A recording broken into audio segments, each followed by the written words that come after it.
remercie à vous tous d'être là, nombreux. Vous êtes plus de 180 personnes inscrites cet après-midi, et ceux issus de 5 départements de notre région. Voilà, je vous souhaite un bel après-midi d'échange. Merci Christine.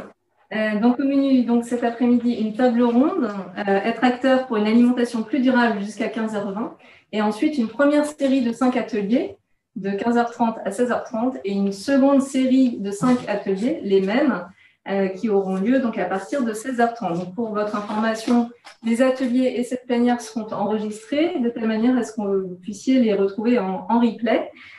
Et pour assurer une bonne qualité d'écoute, nous venons de le voir à l'instant, merci de couper vos micros pour éviter donc les interférences. Et si vous rencontrez des difficultés, vous allez pouvoir consulter l'assistance. Maryse va mettre le numéro dans le chat si vous avez besoin. Donc je ne me suis pas présentée, Solène Legendre, directrice d'interview des Pays de la Loire, et donc je vais avoir le plaisir d'animer cette plénière cet après-midi. Pour poser le cadre, je vais laisser la parole à Maryse Janin-Mailleux, chargée de mission d'Interbio, et Marion Rohrbacher du Gab-Anjou, pour revenir sur les atouts de la filière bio en Pays de la Loire et revenir sur les exigences de la loi Egalim. Bonjour à tous. Donc, je ne mets pas ma vidéo pour les questions techniques. Donc, moi, je vous propose tout d'abord de commencer par définir ce qu'est le label bio. C'est avant tout un mode de production, de transformation qui répond à un objectif environnemental. Pourquoi? Parce que sont interdits les pesticides et les engrais chimiques de synthèse, ainsi que les OGM. Le bien-être animal est un des piliers de l'élevage en mode de production biologique. On y respecte les cycles naturels, les saisons. On y préserve la biodiversité, on travaille à la qualité de l'eau, à la vie des sols, on stocke du carbone dans les sols avec les haies, avec l'agroforesterie. Donc, on lutte contre le réchauffement climatique. Du côté des transformateurs, eh bien, on recherche la plus grande naturalité donc dans les recettes de fabrication, c'est-à-dire avec très, très peu d'additifs. Et puis, de nombreuses entreprises bio sont engagées sur le plan RSE, donc la responsabilité sociétale des entreprises. Et ce, au travers notamment de la réduction, voire le réemploi des emballages ou encore les énergies durables. Donc, soutenir le bio, c'est vraiment soutenir une démarche de transition écologique qui est engagée résolument. Et puis, quelque chose, et pas des moindres, la bio répond à un cahier des charges européen et qui est contrôlé avec au moins un contrôle par an par un organisme de certification. Alors, un petit coup d'œil sur les chiffres clés du marché de la bio en France. Donc, aujourd'hui, fin 2019, la bio représentait 12 milliards d'euros et la restauration collective, dans ces 12 milliards, 555 millions. Donc, vous voyez que la restauration collective est sous la barre des 5%, donc en matière d'agriculture biologique, de produits bio. L'alimentation bio, c'est une alimentation qui est durable et qui est vraiment plébiscitée par les consommateurs. Donc, pourquoi consommer bio? Eh bien, lorsqu'on interroge les consommateurs, les raisons principales de la consommation sont 59% pour préserver la santé, 51% des gens répondent pour la qualité et le goût des produits et 45% pour préserver l'environnement. Alors, pour vous qui êtes tous acteurs donc, dans le domaine de la restauration collective, quels sont les intérêts d'une alimentation bio? Eh bien, déjà, ça vous permet d'injecter de la qualité et de la santé dans l'assiette de vos convives. Vous obtenez de meilleurs rendements en cuisine et une densité nutritionnelle qui est plus élevée. Ça vous permet de prendre une part plus active à la transition écologique et ainsi vous contribuez directement à préserver cette biodiversité ou à lutter contre ce réchauffement climatique. Le bio, c'est aussi soutenir l'économie régionale avec de la relocalisation de l'alimentation. Et puis enfin, on dit souvent, c'est aussi préparer l'avenir dans vos établissements puisque vous répondez ainsi aux attentes de vos patients, de vos étudiants ou des familles donc, que vous nourrissez chaque jour. Les atouts des filières bio dans les Pays de la Loire, eh bien, tout d'abord, juste la bio en quelques chiffres. Donc, c'est 3600 fermes bio, c'est 215 000 hectares, soit à peu près plus de 10% des terres agricoles de la région qui sont certifiées bio. C'est plus de 1200 entreprises de transformation en bio et plus de 420 distributeurs. Donc, les Pays de la Loire, c'est la 4e région de France pour ces surfaces bio. Peut-être une petite mention spéciale pour la Loire-Atlantique qui est à plus de 18% de ses surfaces agricoles et le Maine-et-Loire qui est à 11%. Un des atouts vraiment de la filière bio régionale, c'est qu'on y trouve une très grande diversité de produits, que ce soit au niveau des viandes bio, des fruits et légumes, des produits laitiers ou bien encore des céréales ou de l'épicerie. Autre atout de notre filière régionale, c'est que nous trouvons de nombreux opérateurs qui sont au service de la restauration collective, que ce soit des producteurs ou des groupements, des entreprises bio, dont certaines qui sont historiques et leaders en France, voire en Europe. Nous avons des coopératives également, ou encore des grossistes bio ou bien des grossistes qui sont en mixte, c'est-à-dire qui font du bio et du non bio. Le dernier volet sur lequel on voulait quand même revenir aujourd'hui, c'est donc l'impact du bio sur le budget. Donc, une étude a été menée en 2018 et 81% des établissements estimaient que le bio a engendré un surcoût, mais que 65% ont tenté de le limiter en agissant sur le gaspillage, en agissant sur l'achat de produits bruts et enfin en introduisant donc des plats végétariens, plats et repas végétariens. Voilà, je laisse la parole maintenant à Marion Rohrbacher, qui est conseillère restauration collective et qui va vous parler plus précisément de la loi Egalim. Bonjour à tous, je suis Marion Rohrbacher et donc comme Maryse vous l'a dit, je vais vous rappeler les principales mesures de la loi Egalim qui a été promulguée il y a maintenant plus de 2 ans. Donc la première mesure concerne les approvisionnements de qualité notamment. Donc au 1er janvier, Maryse, il faudrait qu'elle passe la diapo. Ouais. Les approvisionnements de qualité, donc ça concerne toute la restauration collective sauf les restaurants d'entreprise.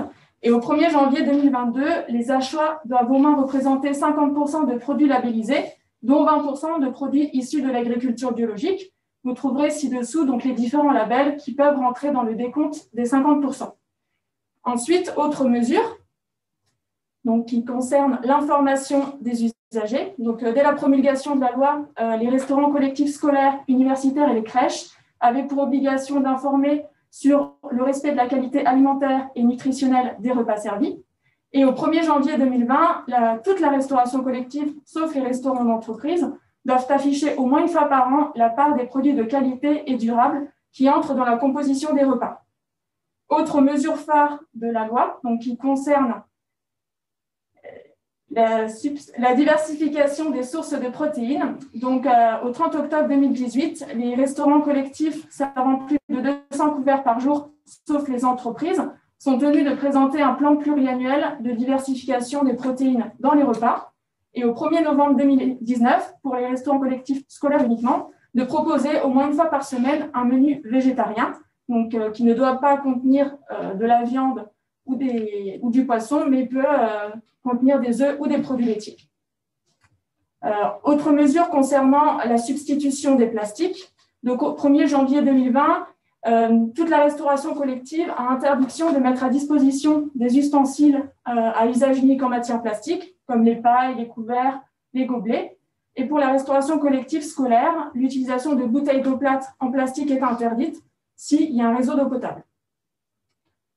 Autre mesure pour la substitution des plastiques, donc ça concerne la restauration collective scolaire, universitaire et les crèches. Donc au 1er janvier 2025 ou au 1er janvier 2028 pour les communes qui ont moins de 2000 habitants, l'utilisation des contenants alimentaires de cuisson, réchauffe ou service en matière plastique sera interdite. Enfin, dernière mesure donc, qui concerne la lutte contre le gaspillage alimentaire et les dons. Donc au 1er janvier 2020, donc, toute la restauration collective a interdiction de rendre impropres à la consommation les excédents alimentaires encore consommables. Et au 22 octobre 2020, donc toute la restauration collective doit mettre en place une démarche de lutte contre le gaspillage alimentaire avec un diagnostic et la mise en place d'un plan d'action. Et pour les restaurants collectifs qui font plus de 3000 repas par jour, proposer une convention de don à une association habilitée. Merci Maryse, merci Marion pour avoir posé ce cadre de cette plénière. Nous allons désormais parler des projets alimentaires territoriaux, autrement appelés PAT, pour démarrer donc cette table ronde. Et pour cela, nous avons invité M. Dominique Drouet-Jon. Vous êtes maire de Saint-Barthélemy d'Anjou et vice-président à Angers-Loire Métropole en charge donc, des dossiers portant sur l'agriculture et l'alimentation. Et Mme Aurélie Dumont, vous êtes chef de projet du PAT à Angers-Loire Métropole. Et donc, vous allez pouvoir nous témoigner donc, de votre expérience. Avant de rentrer dans le vif du sujet, peut-être, qu'est-ce qu'un PAT? Est-ce que vous pouvez brièvement revenir sur ce qu'est un projet alimentaire territorial. OK. On a aussi un autre partenaire. On va être en trio pour Angers-Loire Métropole. Très bien. Donc, il y a Aurélie, mais il y a aussi Thomas Coutelot, qui est, lui, chargé de mission sur le projet alimentaire territorial, tout en particulier. Parce que Aurélie a aussi d'autres tâches sur l'agriculture, mais ça va de pair. Bon, la loi Egalim de 2018 est une impulsion nationale nécessaire pour provoquer, pour encadrer et pour obliger. Mais un projet ne fonctionne qu'avec une participation des différents acteurs et bien évidemment des citoyens. Sans eux, rien n'est possible. Il faut qu'ils soient acteurs eux aussi. Un projet alimentaire territorial est donc un outil parmi d'autres qui reste dans une logique beaucoup plus générale, un outil contribuant aux objectifs de la transition écologique. Ça a été déjà signalé aussi en introduction, et ça, je pense que c'est particulièrement important. C'est un outil, mais pas que. De ce fait, il doit mener à réfléchir sur une alimentation durable, mais en ayant en ligne de mire la globalité du système alimentaire, la production, la transformation, la distribution et, bien évidemment, la consommation. D'où mon introduction de travailler avec les différents partenaires, la Chambre d'agriculture, la SAFER, les élus, le GAB, Interbio, la DRAF, et j'en passe et d'autres, mais aussi le socle, les citoyens.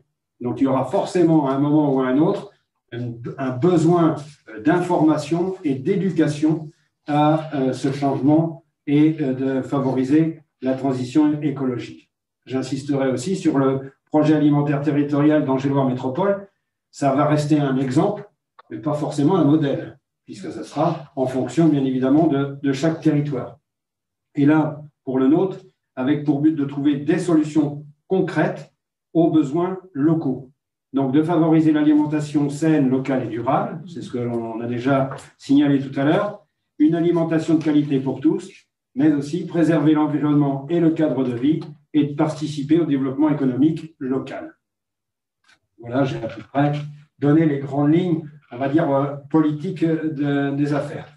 Aurélie, c'est bon? Peut-être juste compléter par le fait que c'est une vraie opportunité pour les collectivités d'un moment d'être légitimes en termes d'action en faveur de l'alimentation. C'est-à-dire que du point de vue des compétences, on est tout souvent interrogé sur est-ce qu'on a bien le droit d'intervenir dans ces domaines, sur ces sujets. Et c'est vrai que pour le coup, le PAT prend toute sa place, c'est-à-dire que la collectivité elle a vraiment son rôle en termes de facilitateur. C'est-à-dire qu'elle doit donner une place, je dirais, au débat avec tous les acteurs du système alimentaire. Elle doit faire en sorte, en tout cas, de laisser la place à la parole et laisser la place aux initiatives diverses et variées qui font la richesse des systèmes alimentaires d'un territoire. Et ça, c'est vraiment le rôle de la collectivité d'insuffler cette dimension, cette dynamique locale en faveur d'une alimentation durable. Merci. Donc, un outil unique, propre à chaque territoire, à mettre en place et mobilisateur de l'ensemble des acteurs du territoire, aussi divers qu'ils puissent être, donc des acteurs économiques, mais aussi des acteurs sociaux.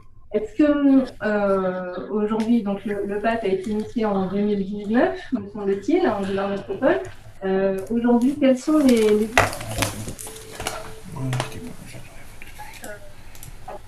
moyens? Bien évidemment, comme le disait Aurélie, c'est un moment fédérateur des acteurs. Hein, ça, c'est extrêmement important, hein, puisqu'il n'était pas évident, par exemple, de réunir le monde rural du monde urbain. Il y a un rapprochement qui s'établit entre ces deux mondes.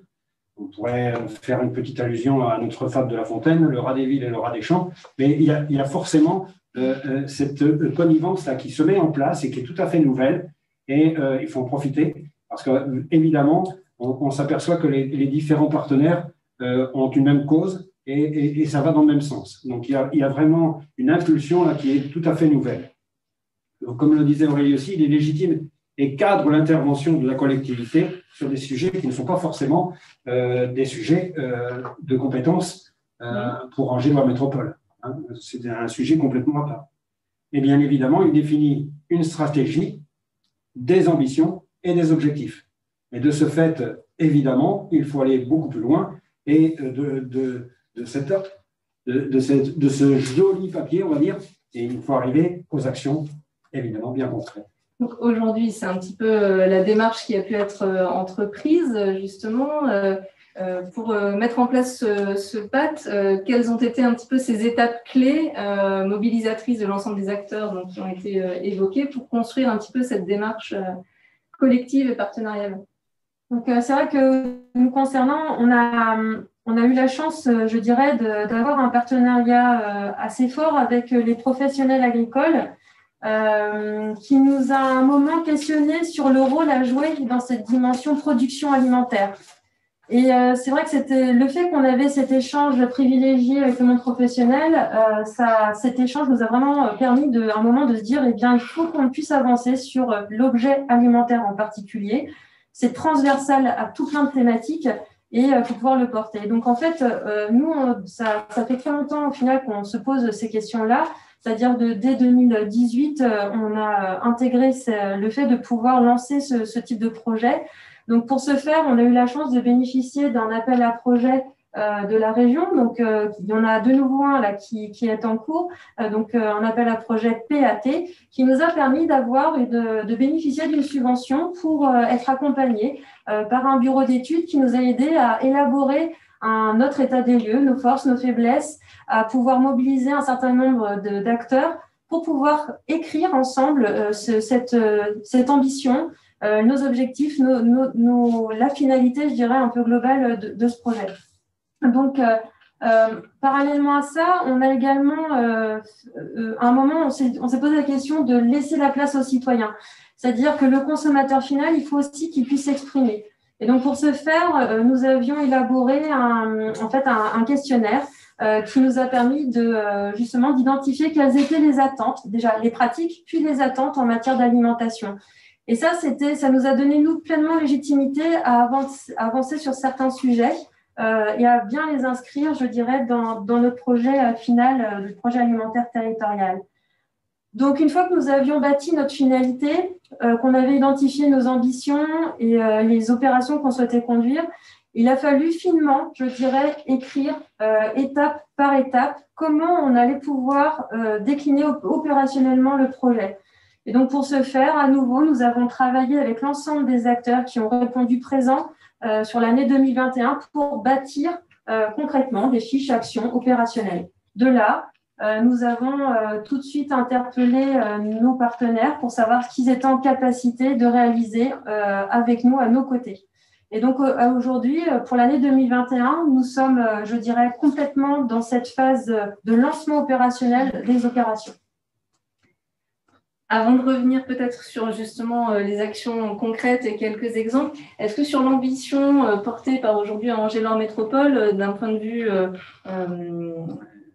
de manière chiffrée, est-ce que les choses ont été posées clairement en termes d'objectifs à atteindre, Monsieur Bréjon?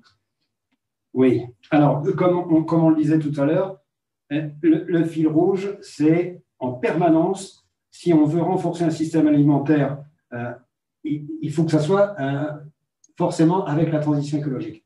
Et ça vient de pair avec ce qui a été lancé sur Angers-Loire Métropole à l'automne, puisqu'on a lancé les assises de la transition écologique, et se nourrir fait partie de la thématique la plus importante par rapport à nos citoyens. C'est celle qui pose plus de questionnements, d'interrogations et l'envie d'avancer pour les citoyens. Donc ça rentre bien dans cette logique de transition écologique. Nos assises, on est dedans et on a jusqu'au mois de mars pour faire participer tous nos acteurs, quels qu'ils soient, et aussi les usagers, les citoyens. Ça, c'est particulièrement important. On se rappelle aussi, pour la mise en route d'un projet alimentaire territorial, les enjeux nationaux. On l'a aussi, on l'a déjà signalé tout à l'heure, c'est le gaspillage, c'est l'empreinte carbone, c'est aussi les problèmes d'eau. Vous voyez que tout va de pair. Et puis, comme le disait Aurélie, on a aussi, par rapport à chaque territoire, je suppose que ça doit être la même chose en Loire-Atlantique ou en Mayenne ou en Sarthe ou ailleurs, on a des atouts qui sont propres à notre territoire. Donc là, sans citer et sans être extrêmement exhaustif, mais le territoire d'Angers-Loire Métropole possède une diversité de production particulièrement importante et une originalité aussi. Par exemple, c'est le bœuf des basses vallées angevines, qui est toute particulière. Et là, on a des atouts de ce sens. Un patrimoine et un environnement aussi particulièrement riche qu'il faut préserver. Donc, on part de diagnostic. Ça, c'est aussi une étape extrêmement importante. Donc, nous, on est parti à partir de ça sur quelque chose, je pense, qui est très ambitieux, puisque le projet alimentaire va être dans tous les domaines. Ce n'est pas simplement le côté de l'agriculture, mais il est dedans. C'est aussi l'information et la culture et l'éducation. On aura par exemple peut-être des événements festifs. On va en garder un là, qui nous paraît extrêmement précieux pour éduquer et informer nos citoyens, c'est Fruits d'Angers. Donc voilà, vous voyez, après nous avons notre restauration collective et là aussi il y aura des enjeux qui sont à aborder. On a le contrat social de santé. Vous voyez, on aborde chaque thématique et ça peut aller jusqu'à l'urbanisme. On a, en tant que politique, en tant qu'élu, notre responsabilité d'organiser le PLU. On est en plein dedans. Finalisé pour l'année 2021, mais il y a forcément des enjeux et une responsabilité d'élu à ce niveau-là.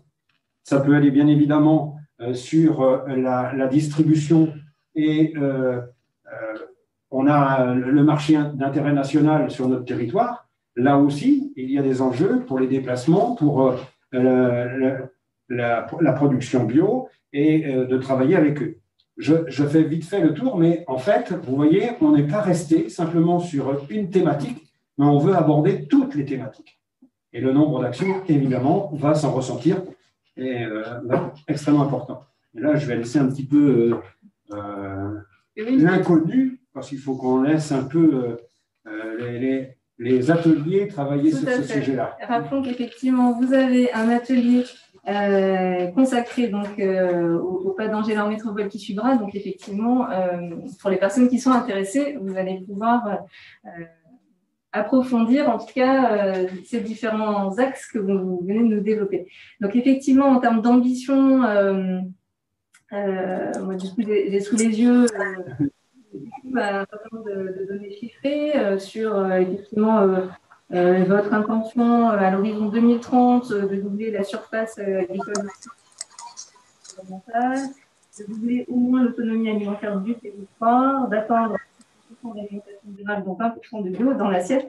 On voit bien effectivement la volonté d'aller beaucoup plus loin que les objectifs là évoqués par la loi Egalim tout à l'heure par Marion. Donc une ambition effectivement politique là qui est clairement affichée. Est-ce que Aurélie, pour conclure sur ce premier temps, et puis on pourra prendre quelques questions des participants qui pourront écrire les questions dans le chat, quelques exemples concrets d'actions qui ont pu être d'ores et déjà validées par Angers-Loire Métropole sur votre feuille de route 2021. Donc, comme aujourd'hui, c'est quand même la restauration collective, on a souhaité juste évoquer quelques pistes. C'est vrai qu'aujourd'hui, notre ambition, c'est notamment de pouvoir accompagner. Nous avons des communes sur Angers Métropole qui sont encore en gestion directe. Nous en avons l'exemple avec M. Abelard qui va prendre la parole par la suite. Et notamment, donc il n'y a pas que ça, nous avons aussi l'opérateur Papillote et compagnie qui est un grand faiseur sur notre territoire et qui a pris pleinement à bras-le-corps le sujet de la loi Egalim. Pour autant, pour les communes qui auraient peut-être un peu moins de moyens, qui ne sont pas dans un dispositif très organisé avec une cuisine centralisée, l'idée, c'est de pouvoir les accompagner au mieux. Donc, l'idée, c'est d'aller à leur rencontre, de pouvoir notamment voir quels sont aujourd'hui, comment ils fonctionnent, est-ce qu'ils ont une marge de progression pour pouvoir atteindre les objectifs de la loi Egalim. Donc, c'est une forme d'audit. Et derrière, ça va être de voir sur quel atelier on peut les accompagner pour bouger, faire des gains économiques qui leur permettra d'aller justement avoir un peu plus de financement pour pouvoir acheter de la matière première d'alimentation, enfin des aliments bio ou de qualité à injecter en fait dans la restauration. Donc là, je crois que c'est, on va dire, c'est une des grandes ambitions. Ok.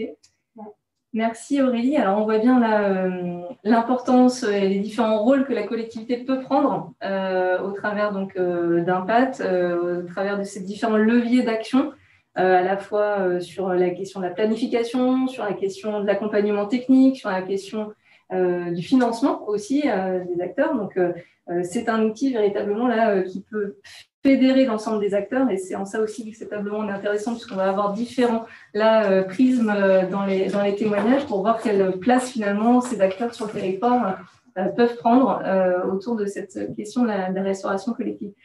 Merci à tous les deux pour vos interventions. Est-ce que, Maryse, il y a des questions pour nos intervenants ? Alors oui, une question. Quelles actions concrètes mettez-vous en place pour relocaliser l'alimentation ?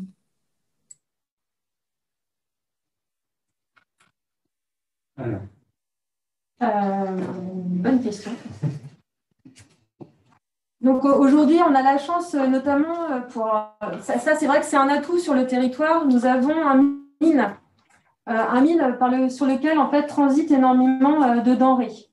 Nous avons la chance, que ce soit au final un outil qui est géré par la collectivité en métropole.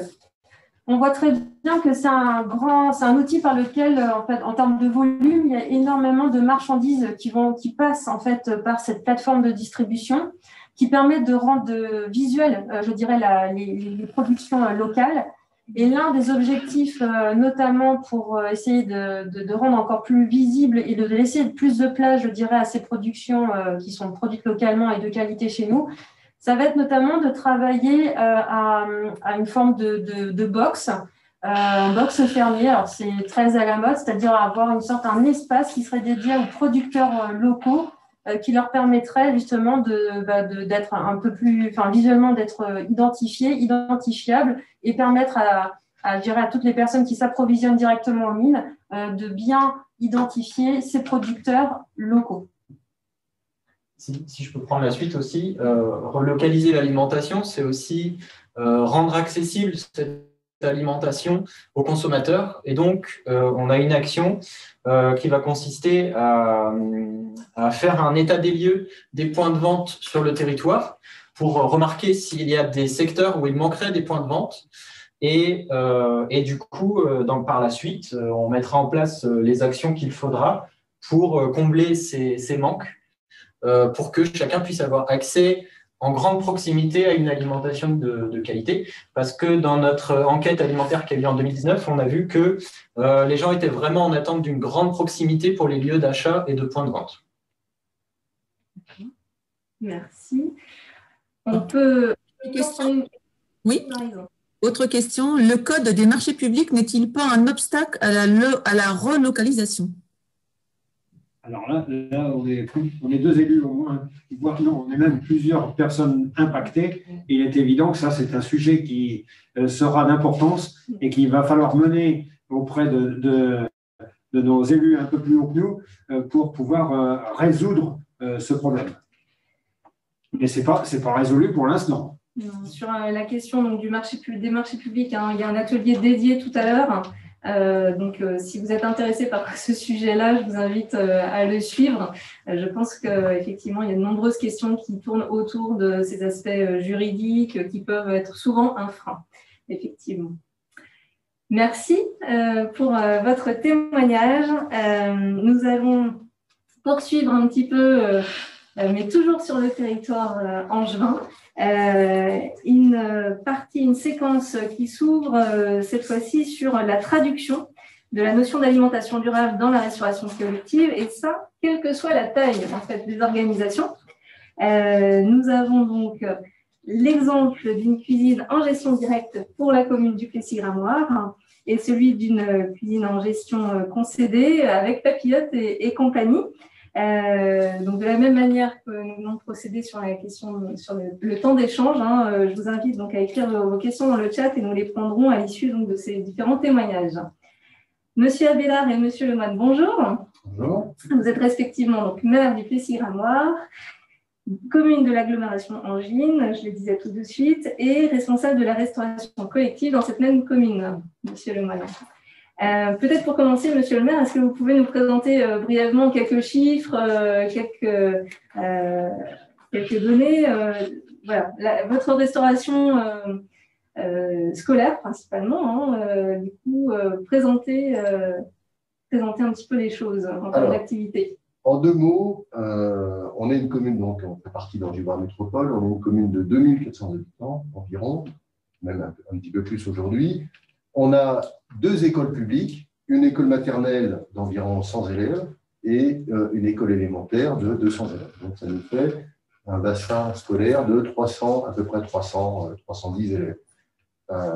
Alors au Plessis, la restauration collective scolaire, elle est réalisée en régie depuis très longtemps. Je l'ai toujours connue en régie. Donc ça existe, un secteur qui existe, qui est structuré de cette manière-là depuis très longtemps. Et on a une équipe avec deux cuisiniers, dont Patrick est le dirigeant, et 3 employés de restauration. En moyenne, actuellement, sur à peu près 300 élèves, on réalise environ entre 260 et 270 repas par jour. Donc, et vous verrez que c'est un petit peu à dessein que je vous livre ce premier chiffre, parce que vous verrez que derrière, il y a une vraie traduction en fait, d'une adhésion au système tel qu'on le propose. Et puis, une petite information, on a également une crèche. Alors, on a 2 crèches sur la commune, mais on a une crèche qui est vraiment sur la même place que le restaurant scolaire. Et il se trouve que c'est le restaurant scolaire en fait, qui fabrique des restaurants en fait, pour les tout petits. Voilà. Merci. Oui. Aujourd'hui, du coup, la question un petit peu là, qui nous pousse, c'est combien de pourcentage finalement un petit peu de produits biologiques proposez-vous à vos convives là, si c'est à Monsieur Lemoine que je m'adresse. Alors, donc oui, on est sur une restauration où on produit sur place, donc avec produits locaux, bio et tout produit sur place et fabriqué sur place. Donc en ce moment, on est environ à 60% en bio. Et après, on est entre 80 et 90% de local et bio confondus pour des repas de meilleure qualité, avec des bons produits et avec quelque chose qui a du goût. Quand on parle d'un produit de qualité au départ, forcément, ça se ressent dans l'assiette jusqu'à la fin. Donc, et puis, c'est plus intéressant, nous, en tant que cuisiniers aussi, de fabriquer avec des produits de qualité. On a moins de pertes aussi au niveau des productions des repas. Et puis, ça nous permet surtout de baisser les coûts au niveau des achats. Donc, je pense que ça, c'est intéressant aussi. Oui. Et après, on reviendra peut-être sur le fonctionnement au niveau des repas. Donc là, on voit bien qu'effectivement, vous êtes largement au-dessus des pourcentages imposés par la loi Egalim. Quels ont été les éléments de motivation au départ, Monsieur Abélard? Qu'est-ce qui vous a poussé à aller aussi loin aujourd'hui dans cette démarche? Alors, c'est une démarche assez ancienne quand on voit le contexte aujourd'hui, puisqu'en fait, je vous l'ai dit, donc la restauration elle est faite en régie depuis très longtemps, et c'est en 2008, donc vous voyez, on est en 2020, donc ça fait 12 ans, une jeune élue, Véronique Schneider, avait proposé au maire de l'époque, Christian Couvercel, d'initier l'approvisionnement, en fait la bascule de la majorité ou au maximum de produits de fourniture alimentaire en bio. Donc vous voyez, c'est une démarche assez volontariste. En 2008, le maire de l'époque et les élus ont dit top, on soutient tout à fait la démarche. Et bien, ça a été en fait un gros travail pour faire une revue générale de toute la filière d'approvisionnement. C'est-à-dire qu'à l'époque, on avait effectivement tout un ensemble de fournisseurs et il a fallu en fait conduire une remise à plat totale en fait de la filière pour pouvoir trouver en fait des marges d'approvisionnement On verra aussi qu'il y a aussi des fois des problèmes de quantité, il y a des problèmes de variété, parce que derrière aussi, ce qui est sous-tendu, c'est aussi des fruits et légumes de saison, des volumes nécessaires, et ça, le Papillote et compagnie le dira sans doute encore plus que nous. C'est-à-dire qu'on peut vouloir, mais encore faut-il pouvoir.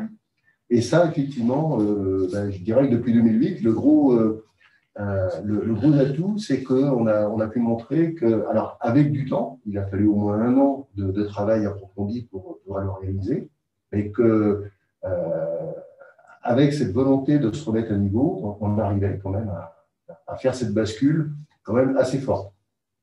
On citait le chiffre de 60%. 60%, c'est vraiment le minimum en bio, parce qu'on a encore des marges. On en parlait en venant tout à l'heure, on a encore des possibilités. Là, il y a aussi des fois des contraintes par rapport à ce que les producteurs peuvent nous apporter, ou en termes de durabilité des produits, etc. Ce n'est pas toujours si simple, mais c'est le lot de toute filière alimentaire. On a beaucoup de contraintes également sur le cahier des charges.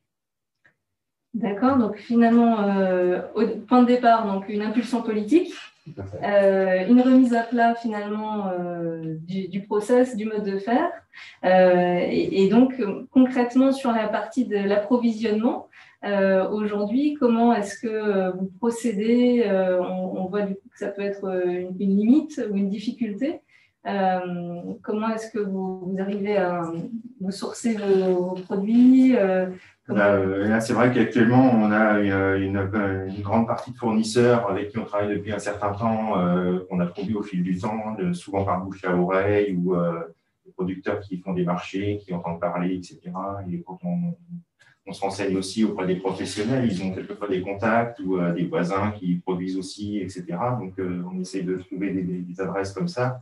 Après, on n'a pas toujours le temps de concrétiser les demandes et de faire tout ce qu'il faut pour avoir les tarifications et les rencontrer tout simplement les producteurs. Il faut trouver le temps de le faire. Donc, on a déjà des journées bien remplies au niveau de la cuisine. Donc, après, il y a tout un travail encore à améliorer, ce qu'on disait tout à l'heure, par rapport à trouver de nouvelles sources d'approvisionnement, de nouveaux contacts, etc. En maximum bio dans l'idée, puisque le but, c'est d'en faire le plus possible dans la mesure du budget qui est alloué par rapport au repas. Je pense qu'on s'en sort pas trop mal pour l'instant. Est-ce que c'est une question qu'on peut aborder sur la question de la tarification du coût des repas aujourd'hui? Alors, on peut aborder tout de suite la question, en fait, parce que c'est un point qui a été développé tout à l'heure, en fait, qu'il y avait 81% des établissements qui estimaient que c'était un surcoût.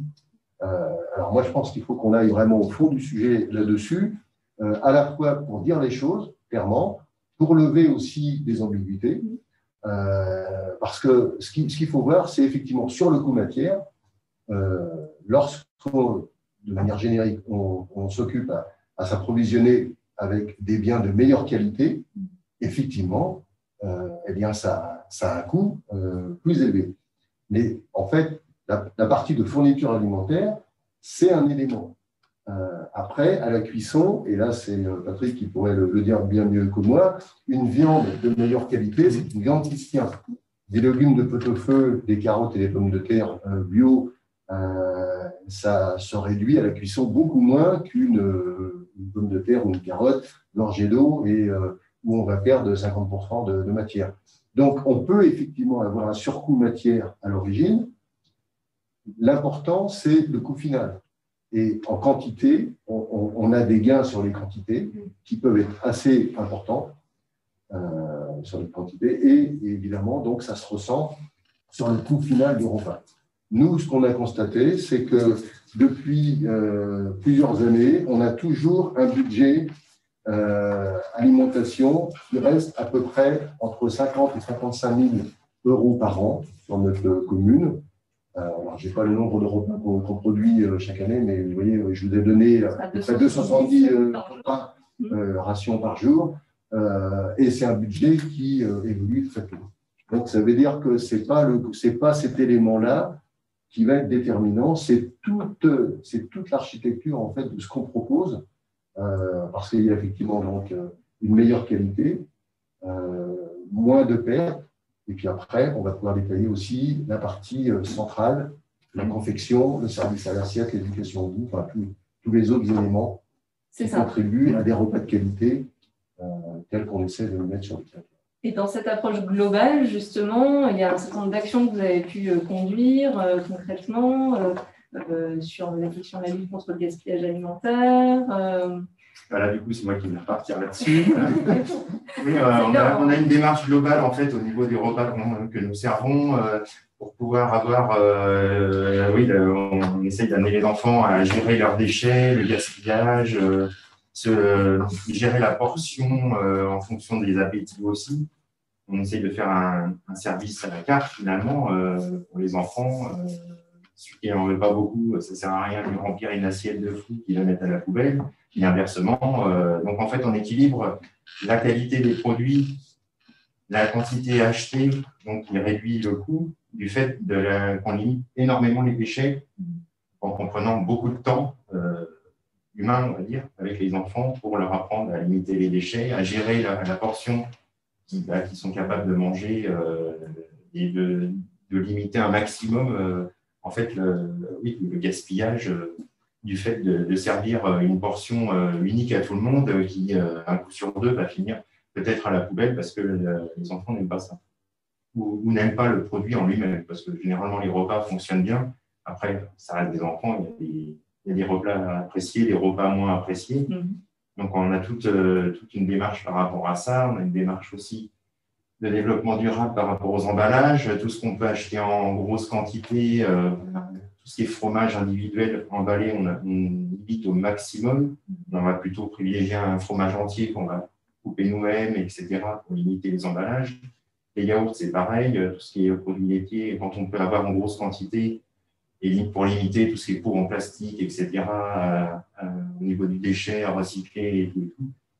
On a une démarche globale autour du repas, en plus des achats sur le bio et sur le local. Moi, ce que je retiens, donc effectivement, on peut tout à fait introduire donc, plus de produits bio dans l'assiette sans que c'est un impact sur le coût direct, si c'est pris de manière globale et dans une réflexion vraiment d'ensemble, et que ça s'accompagne aussi de beaucoup de temps d'accompagnement à la fois du public, en termes de pédagogie, d'animation peut-être aussi qui peut être apporté, et aussi du temps, ce que vous évoquiez tout à l'heure sur la question du sourcing. Ça prend aussi du temps d'aller à la rencontre des fournisseurs, de mieux connaître l'offre locale. Donc ça, c'est un paramètre aussi à prendre en considération. Merci beaucoup. On aurait beaucoup de questions à vous poser et j'espère que vous posez des questions sur le chat. On les voit défiler. Madame Savouret, je m'adresse à vous. Vous êtes directrice générale de Papillote et compagnie, qui, donc, pour situer votre organisation à nos participants, est une marque donc, de la société publique locale Angers Loire Restauration, créée par la mairie d'Angers et plusieurs communes de l'agglomération. Vous êtes donc une restauration collective de l'agglomération et avec pour public exclusif les enfants, puisque donc, vous servez les restaurants scolaires, les crèches et les accueils de loisirs de plusieurs communes d'Angers, leur métropole.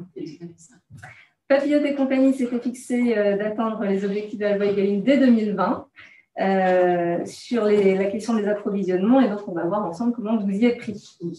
Peut-être en quelques chiffres, Papillote et compagnie, pour pouvoir avoir un petit peu le pendant des témoignages précédents. Alors, rappelez tout d'abord qu'effectivement, Papillote et compagnie, on est en mode de gestion concédée. Mais il faut savoir qu'on est une entreprise qui appartient aux communes pour lesquelles on travaille. Donc, on n'est pas de la gestion concédée à une entreprise privée lambda. On est une société publique locale à capital 100% public. Donc, on travaille on a 18 communes actionnaires, 18 communes d'Angers Loire Métropole qui sont actionnaires de notre entreprise, dont 16 qui nous font travailler aujourd'hui et donc qui sont à la commande de notre entreprise. Et effectivement, en termes de volume, donc, nous, on est une cuisine centrale et on produit 13 000 repas par jour.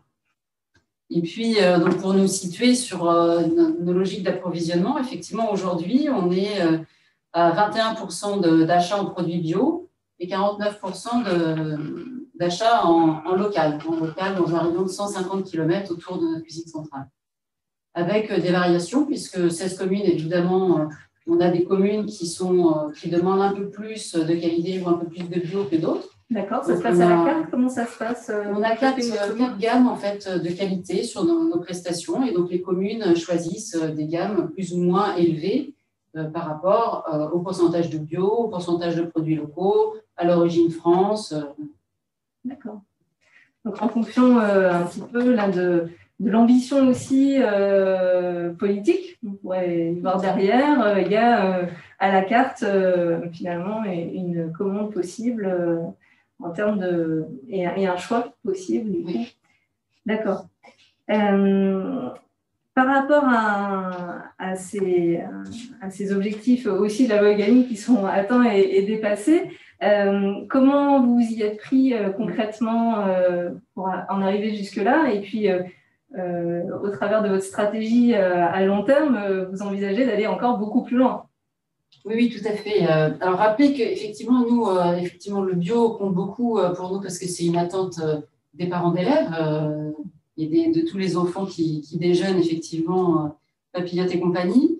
Mais on a une approche plus large parce que pour les élus qui commandent nos repas, il y a le bio et le local aussi, quelque chose de très important.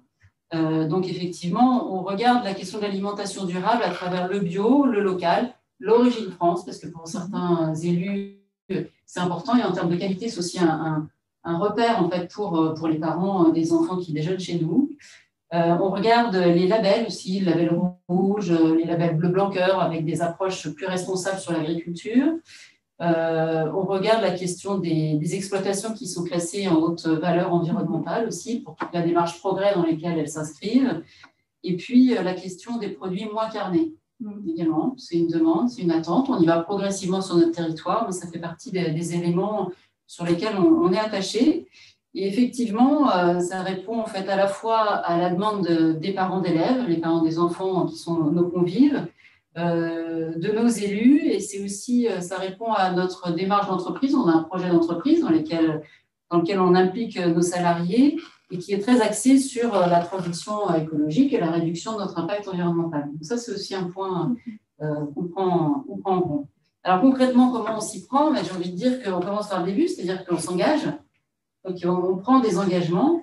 Et ce qui est intéressant dans notre entreprise, qui est pilotée finalement par les communes du territoire, c'est que les engagements, on les prend dans une cohérence de politique publique sur les territoires. Donc évidemment, Geleen Métropole nous a demandé de nous engager dans le cadre du PAT. Donc, on s'est fixé des objectifs qui sont importants pour nous. En 2030, on devra être à 40% de bio et 80% de produits locaux. C'est une ambition forte pour nous. Et en même temps, s'engager en fait en donnant de la perspective, ça permet aussi au territoire de structurer les filières. Nous, c'est pas notre métier de structurer les filières. Notre métier, c'est de nourrir les enfants. Par contre, il y a des acteurs du territoire, comme Geleen Métropole, la Chambre d'agriculture et d'autres acteurs, effectivement, vont pouvoir travailler sur la structuration des filières, sachant que nous, on s'engage en 2030, on achètera tant de quantité de tels produits, etc. Donc, ça permet de donner un peu de perspective. Et c'est là où, effectivement, l'impact des volumes a son importance. Tout à fait. Tout à fait. Sur le poids de la structuration des filières, on y reviendra plus tard. Je reviendrai après. Donc, effectivement, donc on s'engage, on tient nos engagements. On donne aussi des repères. Parce que ce qui est important, c'est que les familles, les enfants qu'on nourrit chaque jour puissent comprendre aussi notre stratégie sur le bio en particulier. Et donc, on a fait le choix depuis 2 ans maintenant de raisonner par famille de produits. C'est-à-dire qu'on passe chaque année, on a des familles de produits qu'on passe en 100% bio.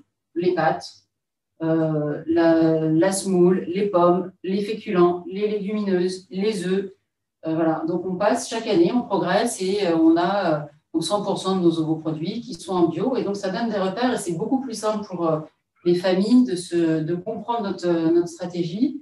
Parce qu'il y a quelques années, on pouvait compter à la composante de repas. Donc, au niveau professionnel, dans notre secteur, chacun comprend, on a 5 composantes dans notre repas. Donc, si on veut faire 20%, on fait une composante par repas. Nous, ça nous parle, les professionnels, les parents d'élèves, la composante, etc. Ça ne parle pas à tout le monde. La loi Egalim, en fait, a le mérite d'avoir clarifié les choses là-dessus en disant, de toute façon, c'est en valeur d'achat hors taxe par an. Donc, voilà, on s'est structuré. C'est vrai que la loi Egalim donne en fait des repères aussi au niveau national, ça oblige chaque acteur comme nous à nous mettre par rapport à ses repères et à nous mesurer, et ça donne de la clarté, de la visibilité sur ces questions. Voilà, donc on donne des repères. Ensuite, on a adapté notre politique d'achat. Et ça a été un grand virage en fait dans notre stratégie d'entreprise. Années, on a travaillé avec un acteur de la restauration collective très, très reconnu au niveau national et international, qui faisait et l'on confiait nos approvisionnements. Donc c'était sous-traité. C'était sous-traité. Voilà, l'ensemble des approvisionnements étaient sous-traités. Évidemment, on guidait nos achats, bien évidemment, mais on a voulu faire le choix de passer en gestion directe sur nos achats pour à la fois mieux maîtriser en fait la qualité de nos denrées et puis mieux maîtriser nos coûts également. Et voilà, on a fait cette reprise d'achat en direct il y a quelques mois maintenant, depuis le 1er septembre 2020, c'est très récent. Et en fait, moi j'aime à dire qu'il y a encore un an, on avait comme premier fournisseur au sein de la cuisine centrale chez nous Sodexo, et que maintenant on a une trentaine de fournisseurs et que le premier en valeur d'achat, c'est Manger Bio. Et en fait, ça change complètement la dimension, et ça aussi, c'est un axe que tout le monde peut comprendre. C'est-à-dire qu'on va bien Manger Bio, c'est une coopérative, et derrière, c'est plein de producteurs locaux, en fait. Et donc, voilà, ça ne veut pas dire qu'ils ont l'ensemble de nos volumes, c'est le premier parmi 30 fournisseurs. Et donc, parmi ces fournisseurs, on a beaucoup de fournisseurs locaux. On voit bien le changement, là, à la fois organisationnel en interne, l'impact que ça peut avoir vis-à-vis donc, du paysage aussi des fournisseurs. On passe d'un fournisseur unique à une trentaine de fournisseurs. C'est un gros changement. Tout à fait. Oui.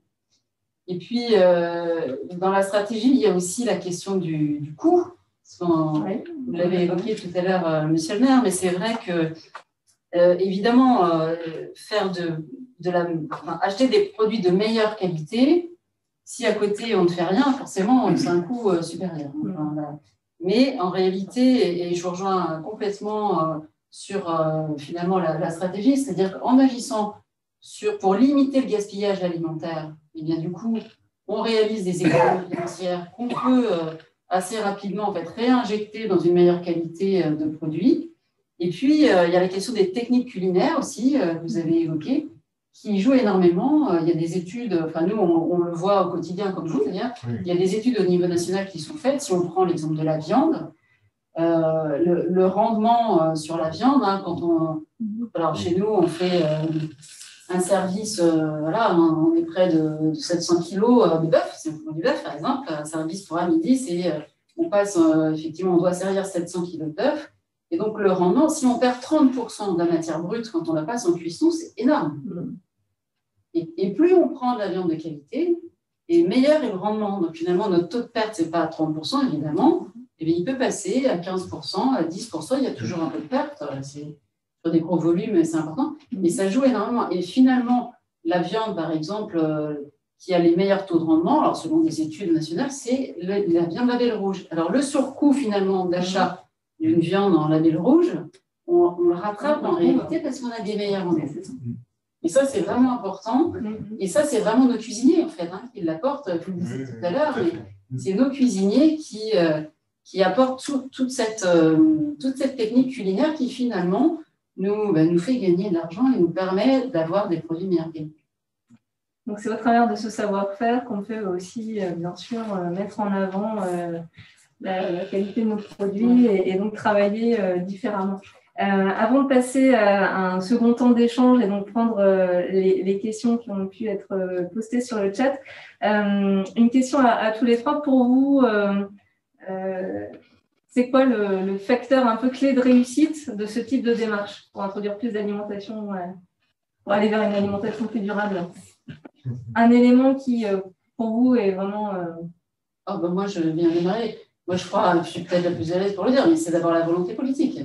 Il faut une volonté politique forte des maires et il faut qu'on l'ait. Après, nous, on cale la stratégie, on avance. Évidemment, il y a toute la question du code des marchés publics qui a été évoquée par un interlocuteur tout à l'heure. Mais voilà, une fois qu'on a la volonté politique, on fait notre travail, on pose une stratégie Et puis, on source ses achats, on construit bien ses marchés. Voilà, on arrive à avancer finalement avec les contraintes réglementaires qu'on a, mais qui sont là.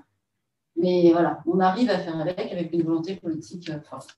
Ce qu'on a sur notre territoire, on a des choses. Alors, moi, je vais rebondir. Moi, je pense que, et ça pourra développer après, mais je pense que le facteur clé, c'est le regard global. C'est-à-dire que c'est ce que Dominique, moi, j'en expliquais dans l'introduction.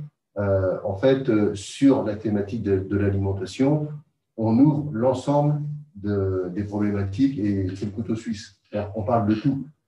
Sur l'aspect d'une viande, même de tout produit alimentaire de meilleure qualité et donc mieux valorisé, on ouvre la question de la protection du revenu agricole. Et donc, finalement, lorsqu'on réussit à basculer vers des produits de meilleure qualité quelque part, on permet d'avoir des producteurs, alors encore plus s'ils sont en local, si on les connaît, si on peut structurer les filières, etc., on va favoriser un meilleur revenu pour les producteurs. Et là, quelque part, on fait du bon travail aussi à notre place à nous par rapport à cet enjeu-là, qui est quand même un enjeu central aujourd'hui pour le monde agricole.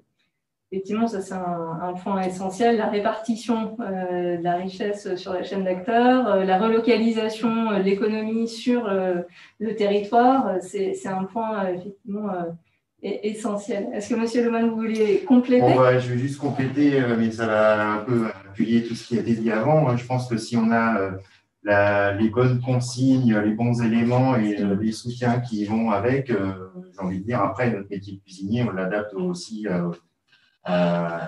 C'est beaucoup plus simple quand on a la bonne ligne directrice à suivre et puis le soutien de tous les élus et des personnes qui sont au-dessus de nous. Après, notre métier, ça reste la cuisine. Et j'ai entendu tout à l'heure la satisfaction des équipes à travailler sur ce type de projet. Je pense que c'est important, l'enthousiasme aussi collectif. Il y a aussi, moi, on travaille depuis très longtemps avec Papillote et compagnie. Il ne s'est pas toujours appelé Papillote et compagnie, mais ça fait depuis très longtemps qu'on a entamé une réflexion sur le bio avec ma commune. C'était en dehors du projet alimentaire territorial. Et il y a aussi quelque chose qui me paraît extrêmement important, c'est la satisfaction de l'usager. Oui. L'enfant, quand il ressort de son restaurant et qu'il est heureux et satisfait de son repas, il dit « j'ai bien mangé » ou il ne dit rien. Et surtout, s'il dit « ah non, c'était pas bon aujourd'hui », là, il y a une véritable satisfaction. Dans ma commune, je n'ai pas de réaction de parents ou d'enfants, parce que bien évidemment, par rapport au conseil d'école, ça peut être des remontées. On n'a pas ce genre de remontées actuellement. Donc, il y a une qualité qui s'est mise en place et qui satisfait l'usager. C'est le meilleur indicateur. Ça peut. Voilà.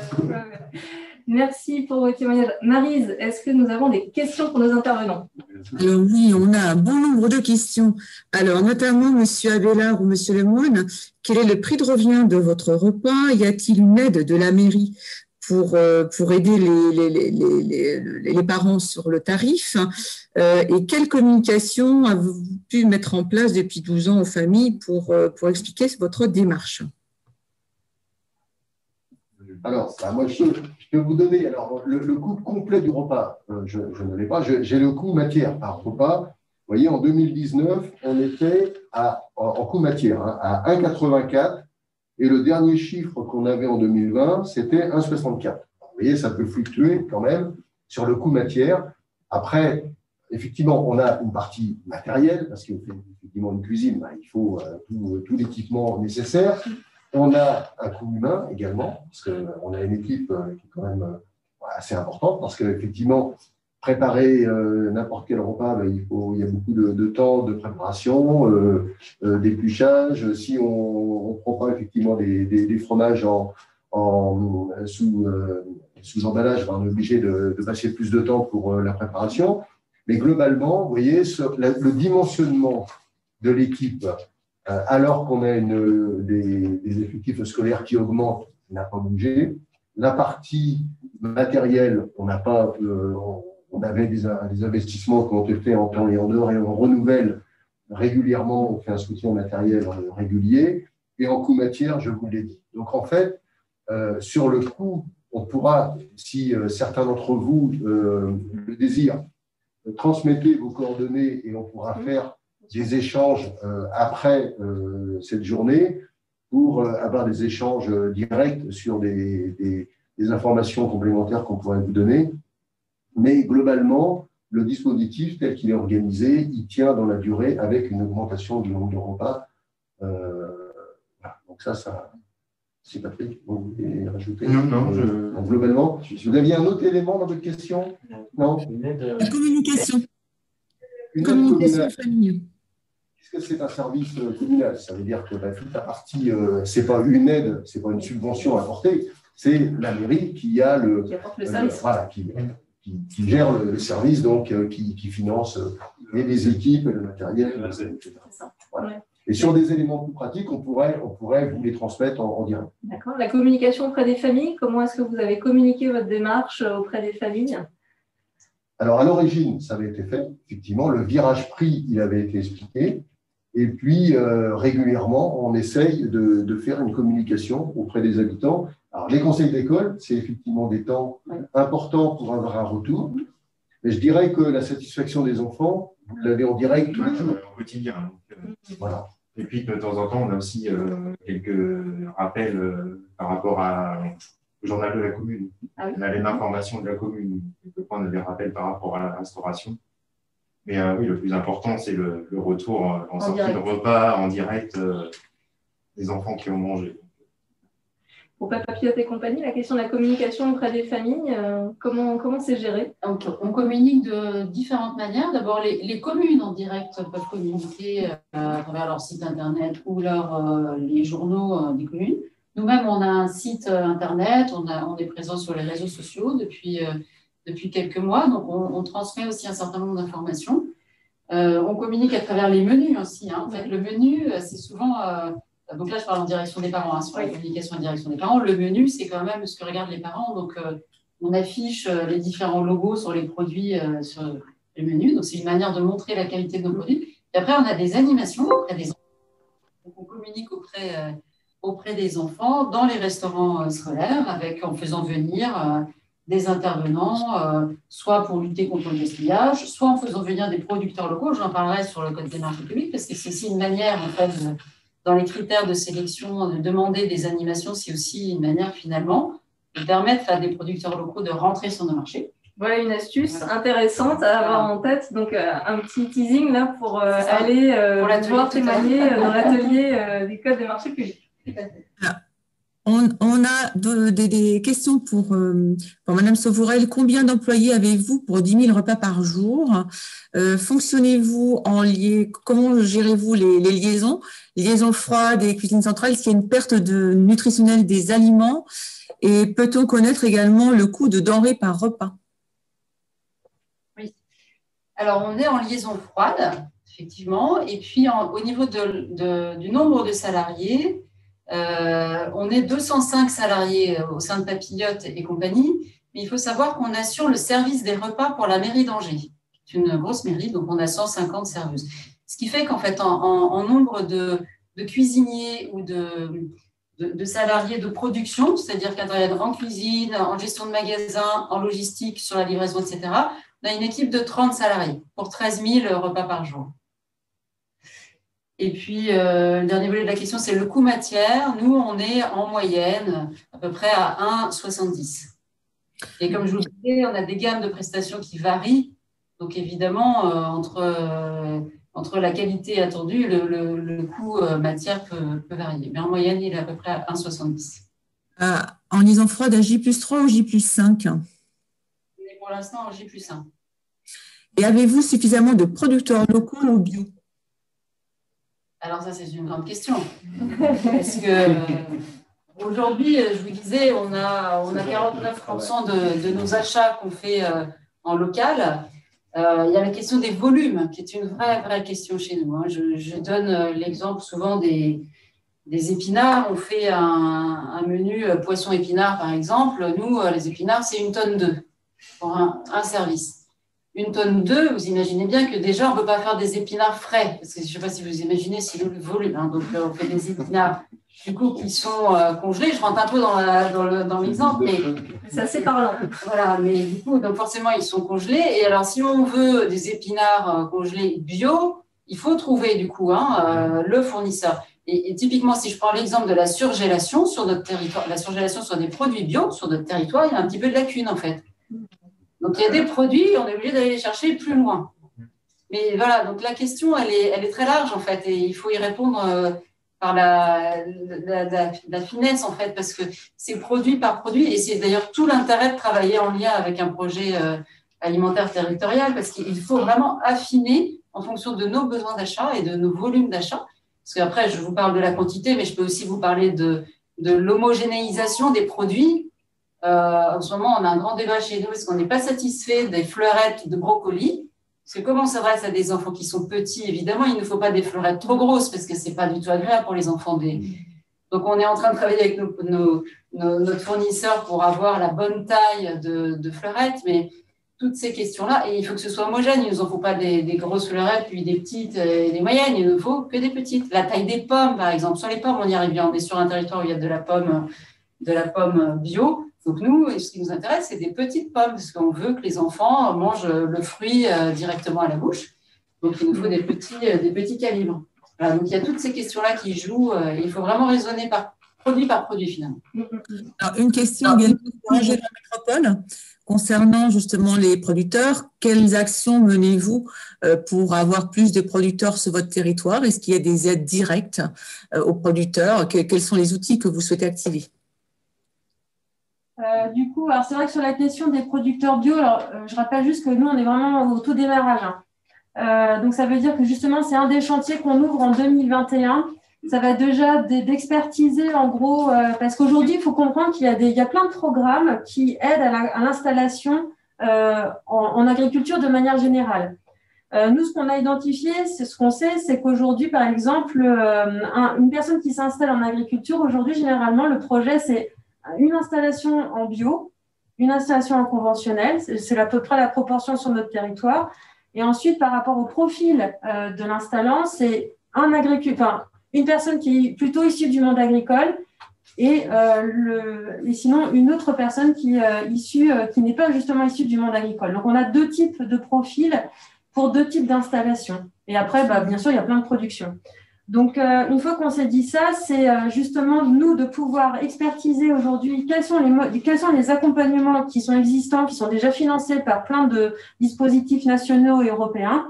Et justement, après, aller voir en creux comment nous, on peut donner une impulsion, qu'est-ce qu'on peut apporter en termes d'accompagnement complémentaire pour pouvoir faciliter ces installations. Mais techniquement, ce qu'on voit, on voit bien qu'il va falloir travailler, bien sûr, sur la problématique des cédants. Aujourd'hui, les cédants sont très nombreux. On a une population qui est vieillissante, mais ça, c'est sur tous les territoires au niveau des professionnels agricoles. Il faut pouvoir aller à leur rencontre et construire avec eux un projet pour céder leur entreprise. Et de telle sorte à ce que l'outil agricole puisse être repris par justement ces nouvelles formes de producteurs, soit déjà bien implantés dans le système agricole, soit justement ces nouveaux qui sont en reconversion professionnelle. Donc, il y a le volet cédant, le volet, bien sûr, accompagner vraiment directement on va dire, les nouveaux installants. Et puis, après, il y a peut-être aussi une question d'une politique d'acquisition foncière. C'est-à-dire que nous sommes sur un territoire qui est convoité. Voilà, disons les choses, c'est un territoire qui est convoité. Et donc, il y a un moment, l'accès au foncier peut être compliqué. Donc, travailler aussi sur cette dimension foncière. Ces trois aspects, donc les cédants, les installants et le foncier. Déjà, quand on aura ce triptyque-là, ce sera là. C'est bien. Marie, j'imagine qu'il y a beaucoup d'autres questions pour nos intervenants, mais l'heure tourne et nous devons impérativement nous arrêter à 15h20 pour laisser ensuite les ateliers démarrer. Ce que nous pouvons vous proposer, c'est recenser l'ensemble des questions qui ont pu être posées. Et nous ferons un retour avec l'ensemble de la documentation qui a pu être projetée pour que vous puissiez avoir un certain nombre d'éléments de réponse. Et puis peut-être que dans les ateliers aussi, vous aurez l'occasion de poser cette fois-ci de vive voix vos questions, parce que les groupes sont moins nombreux, donc il y aura un échange plus facilité. Et donc ça vous permettra donc de poser directement vos questions aux intervenants. Oui. Juste petite remarque de Patricia Mosson, qui est élue au Conseil régional et qui est avec nous aujourd'hui, et qui nous rappelle qu'il y a des dispositifs au niveau de la région pour aider les villes à traiter les 3 problématiques évoquées. Vous avez un petit peu, mais évidemment, on travaille avec le département et la région.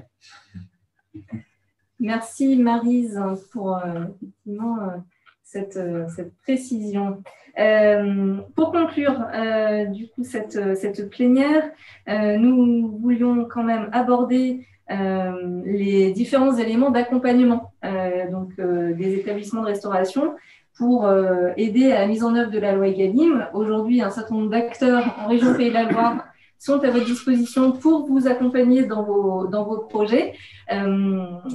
Peut-être Marion, qui est autour de la table du Gavanjou, peut évoquer l'offre du réseau légal en région. Oui, tout à fait. Donc, le réseau bio des Pays de la Loire accompagne depuis plus de 20 ans les collectivités dans leurs projets de restauration durable, biologique et locale. Et comme l'ont bien précisé les différents intervenants, ce n'est pas juste un changement dans l'assiette au niveau des produits non labellisés vers des produits biologiques, par exemple, mais c'est bien une démarche globale d'amélioration de la qualité des repas. Et pour cela, on agit sur différents points au niveau de la restauration. Tout d'abord, on essaye d'appliquer un maximum d'acteurs autour d'un projet. Donc, pour cela, on essaye de mettre en place des comités de pilotage, des réunions multi-acteurs qui rassemblent à la fois les personnes qui décident, qui gèrent le budget, qui cuisinent, qui approvisionnent le restaurant et aussi les consommateurs. Voilà, pour qu'ensemble, ils fixent des objectifs communs et qu'ils co-construisent un plan d'action pour atteindre justement ces objectifs.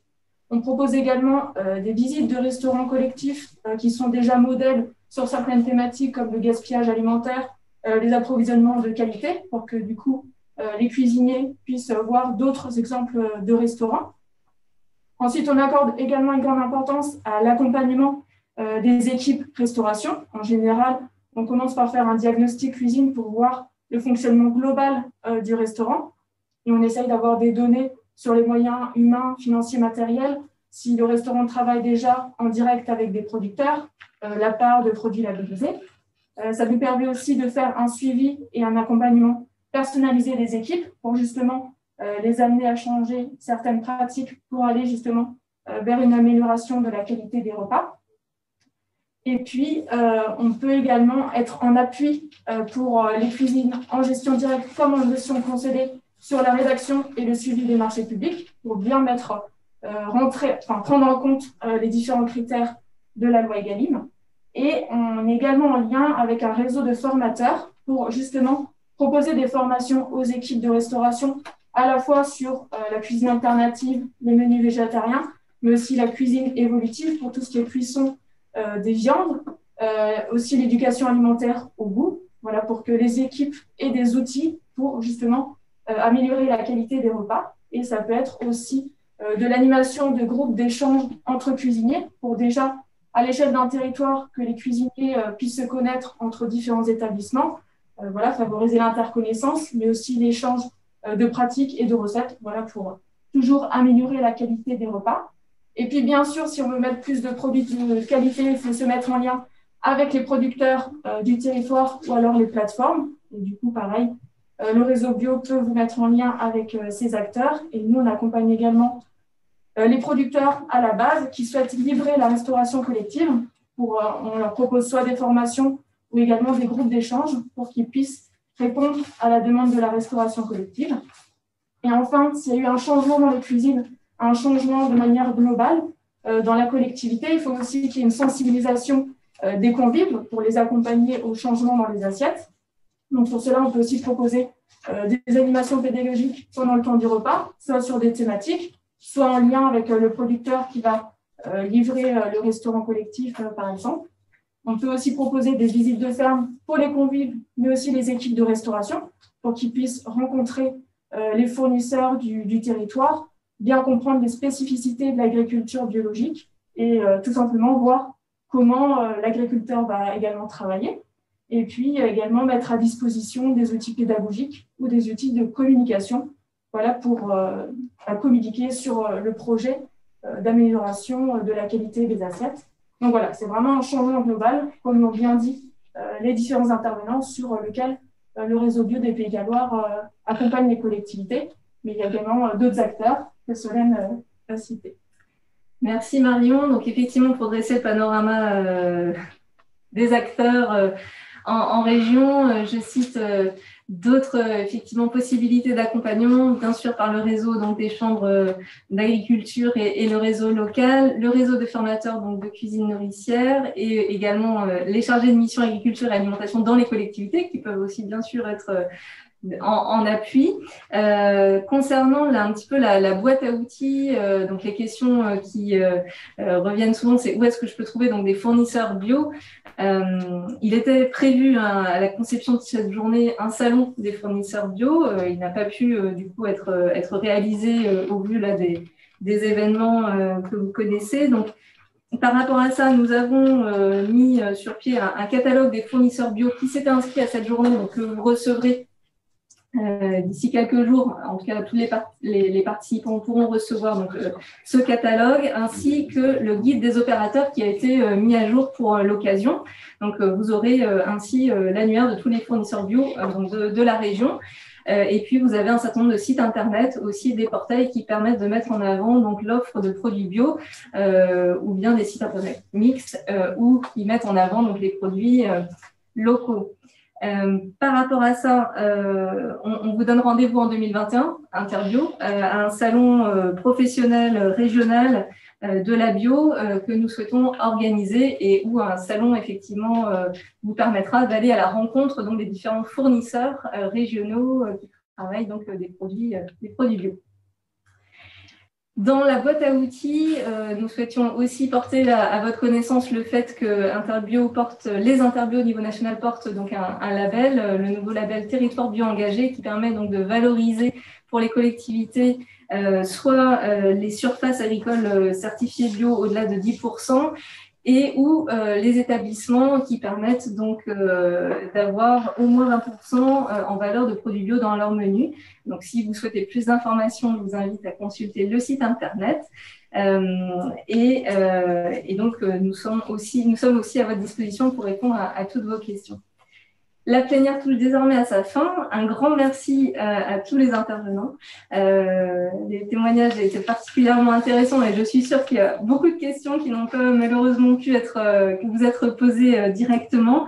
J'espère en tout cas que vous trouverez aussi des éléments de réponse dans les ateliers qui suivent, puisque donc, la première série d'ateliers démarre à 15h30. Les thèmes des ateliers, donc marché public, fournisseurs et prestataires, on en a parlé. Les intérêts d'un projet alimentaire territorial, on en a également parlé, du bio en milieu médico-social, la réduction des déchets et lutte contre le gaspillage alimentaire, mais également diversification alimentaire des protéines dans les menus. Donc, vous avez donc la possibilité de suivre 2 ateliers en direct. Donc, première série à 15h30 dans quelques minutes, deuxième série à 16h30. Donc, vous avez reçu les liens des différentes salles de réunion à distance et salles virtuelles pour pouvoir vous connecter. Si vous rencontrez des difficultés, vous pouvez toujours consulter l'assistance. Le numéro devrait apparaître dans le chat.